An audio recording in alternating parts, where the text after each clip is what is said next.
Assalamu alaikum dear students of class 10th. This is your computer science lecture. We have started today chapter number 2, programming in C. Our topic is introduction to programming, page number 31 till page number 34.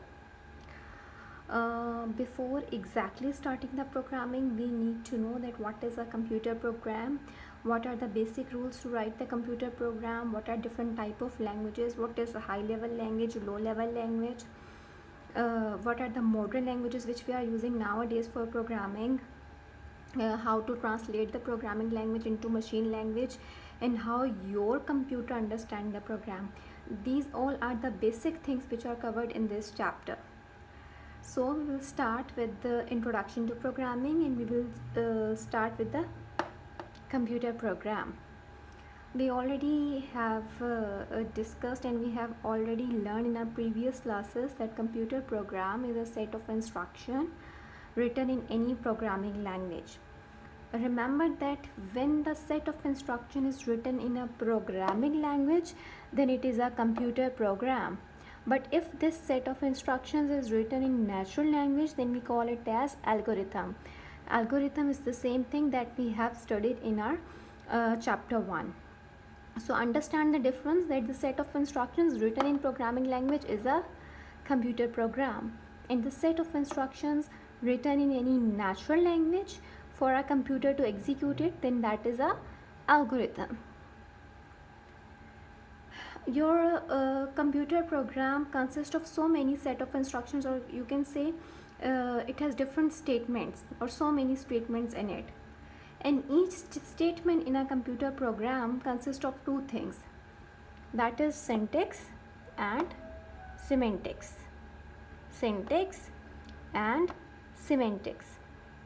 Syntax are the rules of programming language. For example, in English we have two things, literature portion and a grammar portion, or any other language. Your Urdu also has two parts, literature portion and a grammar portion. So you can say computer program also has two parts. Number one is the syntax and number two is the semantics. So all the rules which are defined in a computer program will be considered in a syntax,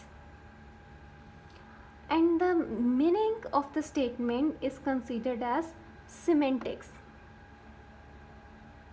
For example, in a computer program, when you are writing a specially program in C language, it is a rule to put the terminator or put that semicolon at the end of each statement. So that is a rule. We will consider it as a syntax. This is an example given, that variable is equals to expression and we have put terminator here. The other rule of programming language is your right hand side is assigned to the left hand side always. So this is a rule, that your expression is assigned to variable. For example, value of b plus c will be assigned to a. This is a rule, that value will always be assigned from right to left. Then we have semantics. Semantics means giving meaning to statements. Now understand the meaning of this statement. When we want to, for example, we have two variables a and b and we are adding it, and we want to save its result in sum. So this was the whole meaning of this statement. क्या हो रहा है कि दो variables add हो रहे हैं और उसका रिजल्ट जो है वो इस वेरिएबल सम में जाके सेव हो रहा है. So it was the meaning. और अगर इसी चीज़ को हम लोग अपनी सिंटेक्स के अंदर कन्वर्ट करने की कोशिश करें, तो सिंटेक्स हमें क्या कह रहा है कि आपने टर्मिनेटर लगाना है एंड पे. This is the rule.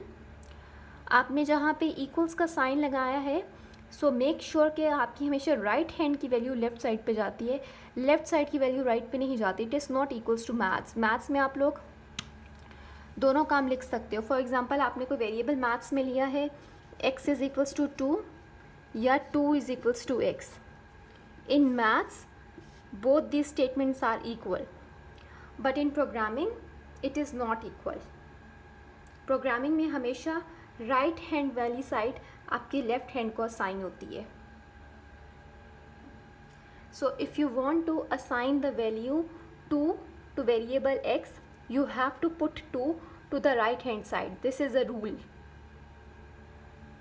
I hope it is clear कि हमारे पास कंप्यूटर प्रोग्राम में जब भी सेट ऑफ इंस्ट्रक्शंस या स्टेटमेंट्स लिखी जाएंगी, it consist of a two things, syntax and the semantics. Syntax means the rules which are assigned to the statements, and semantic means the meaning of the statements. After that, we will study about programming languages. There are two basic types of a programming language which are further classified into other languages. We have two basic types actually, high level language and low level language. So first we will discuss the types of low level language. Low level language is actually machine oriented language. It is more close to machine. And high level language is close to human being. This is the language which is understood by the human. And low level language is more related or more oriented towards the machine, which is easily understood by the machine. So low level language is classified into two basic types.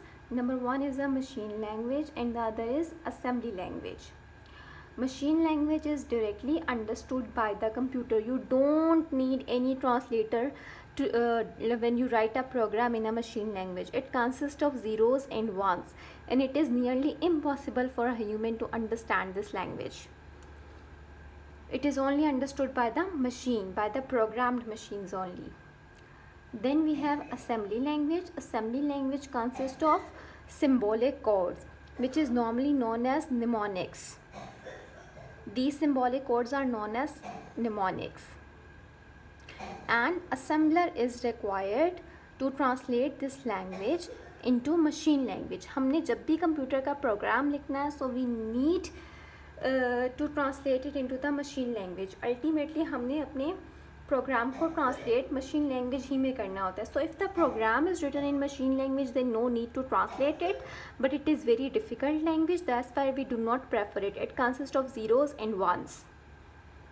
Then we have assembly language, which is also the category of low level language. It consists of symbolic codes, which is known as mnemonics, and assembler is required to translate this language into the machine language.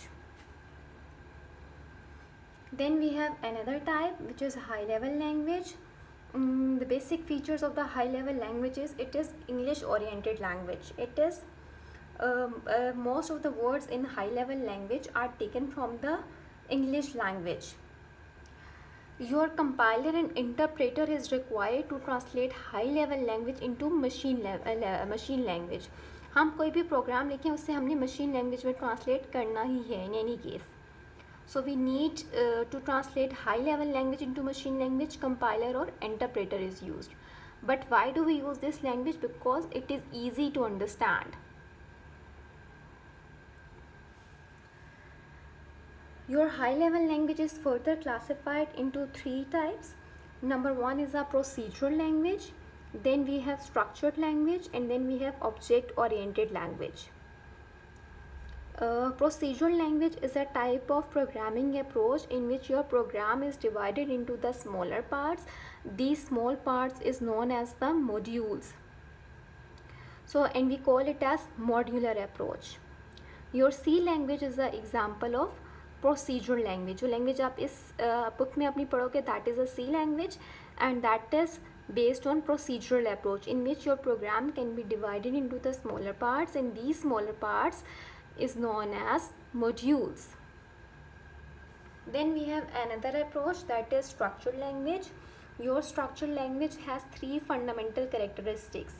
That it consists of a sequence. Sequence means step-by-step procedure. Then it can consist of selection. We know what is selection, when we have choices among two or more. Then we have repetition. Repetition means to repeat one thing or to repeat one line of program two or more than two times, and that is a repetition, and in programming we call it as loop. So this is a structured approach. Then we have object oriented language, which is based on our objects, in which your things is classified into objects. For example, a vehicle. Your vehicle can be considered as an object. your vehicle has some doors, it has windows, it has its wheels. So we can say that that vehicle is an object, and this object has different things. So that is a object oriented approach. I hope the introduction to programming was clear to you all. Thank you.